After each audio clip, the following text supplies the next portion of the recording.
Okay, so I'm looking for the first trade of the day. So in the previous video, I was talking about waiting for the correct entry before taking a position.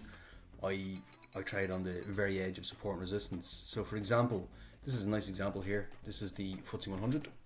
So what I'm looking for is I'm looking for resistance to be retested.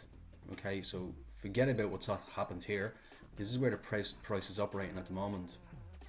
So what I'm looking for is I'm waiting for resistance to be retested, and I will look to take a trade right on resistance.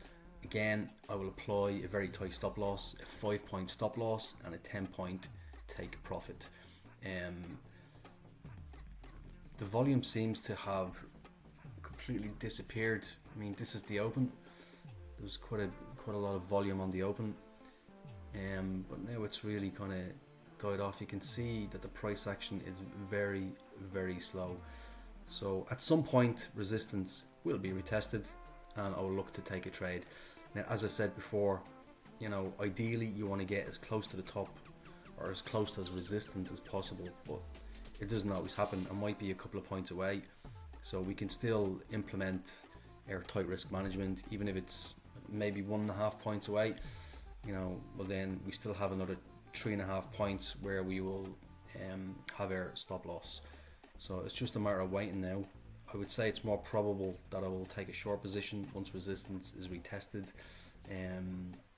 because support is quite a few points away, isn't it? So it's more probable that the price will go back to retest resistance and then I'll look to take the trade.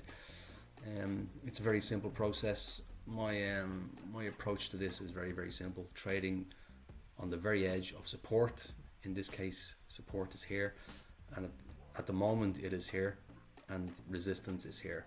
But over the next hour or so, this may become support.